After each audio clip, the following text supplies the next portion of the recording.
তো বন্ধুরা, এই সময় এই ভিডিও পুরো বিশ্বতেই এখন ভাইরাল হচ্ছে। আসলে এই ভিডিও কাশ্মীরের, যেখানে ডাল ঝিলের ধারে F4 এর রেসের আয়োজন করা হয়েছে। এটা এক ধরনের কার রেসিং। এছাড়াও এখানে বিভিন্ন ধরনের প্রদর্শনও করা হয়ে থাকে, যেমন বাইক, বড় বড় গাড়ির প্রদর্শন। আর এই সবেরই এখানে আয়োজন করা হয়েছিল, যা দেখে গোটা বিশ্বই আশ্চর্য হয়ে গেছে। কারণ গোটা বিশ্বতে এতদিন পর্যন্ত এই সেন্টিমেন্ট বজায় ছিল যে কাশ্মীর ওয়ার্ল্ডের মোস্ট মিলিটারি প্লেস। এখানে বিশ্বের সবচেয়ে বেশি সৈন্যবাহিনী মজুত রয়েছে। সেখানে ক্রমাগত বোমাবাজি হয়ে থাকে, বিস্ফোরণ করা হয়ে থাকে, প্রোটেস্টও হয় মাঝে মাঝে। এটাই ছিল গোটা বিশ্বতে কাশ্মীরের ইমেজ। আর আজ থেকে প্রায় 4-5 বছর আগে এই কথা সঠিকও ছিল, কিন্তু এই F4 এর আয়োজন এই ইমেজকে পরিবর্তন করার কাজ করেছে। আর এর সাথেই পাকিস্তানকেও ভেঙে দিয়েছে। কারণ যেখানে একদিকে ভারতের কাশ্মীরের মধ্যে F4 এর আয়োজন করা হচ্ছিল, আর অন্যদিকে পাকিস্তানের অকুপাইড জম্মু কাশ্মীরের মধ্যে গাধার রেসের আয়োজন করা হয়েছিল। যেমনটা আপনি স্ক্রিনে দেখতেই পাচ্ছেন, কিছুটা এইভাবেই ডাঙ্কি রেসের আয়োজন করা হয়েছিল। আপনি নিজেই দেখুন ঠিক কতটা পার্থক্য এসে গেছে পাকিস্তান অকুপাইড কাশ্মীর এবং ভারতীয় কাশ্মীরের মধ্যে। আর এই দুই ভিডিওকে কম্পেয়ার করে এই সময়ে সোশ্যাল মিডিয়াতে খুব ভাইরাল করা হচ্ছে, যাকে দেখে পাকিস্তান অকুপাইড কাশ্মীরের মানুষজন নিজেদেরকে ঠকে গেছে বলে মনে করছে যে পাকিস্তান তাদের কি বাজে অবস্থা করে দিয়েছে।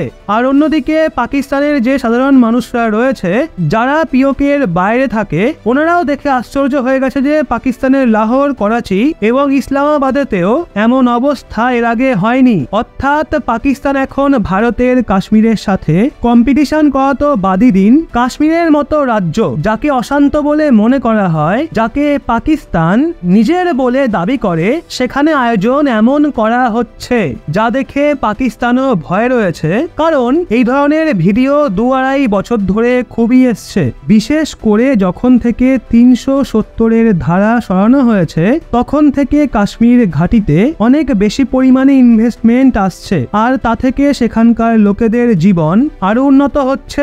আর তা দেখেই যারা পিওকের লোক রয়েছেন, ওনারা ক্রমাগতই প্রোটেস্ট করছে গত 3-4 বছর ধরে। আর তাদের ভয় রয়েছে যে এরকম ভিডিও যদি আরো সামনে আসে, তবে একে দেখে পিওকের লোকেরা আরো রেগে যাবে, আর তারা আরো বেশি করে পাকিস্তানের সেনাবাহিনীর ওপর ক্ষুব্ধ হবে। এই জন্য আপনি জেনে আশ্চর্য হবেন, পাকিস্তানের সেনাবাহিনীর যত সোশ্যাল মিডিয়া প্ল্যাটফর্ম রয়েছে, সেটা টুইটার হোক বা ফেসবুক বা বিভিন্ন লোকাল যে মেসেজিং অ্যাপগুলো রয়েছে, সেই সবের ওপর ব্যান লাগানো শুরু করে দিয়েছে। কেননা পাকিস্তানের সেনাবাহিনী চায় না এই ধরনের ভিডিও, ফটো এবং খবর পাকিস্তানের সাধারণ মানুষ পর্যন্ত পৌঁছাক, আর পিওকের লোকদের কাছে তো যেন একদমই না পৌঁছায়। এই জন্য তারা ব্যান লাগানো শুরু করে দিয়েছে। তো বন্ধুরা, পাকিস্তান এখন একটা উত্তর কোরিয়া, অর্থাৎ পাকিস্তান সম্পূর্ণ একটা আলাদা রাষ্ট্র তৈরি হওয়ার দিকে অগ্রসর হচ্ছে।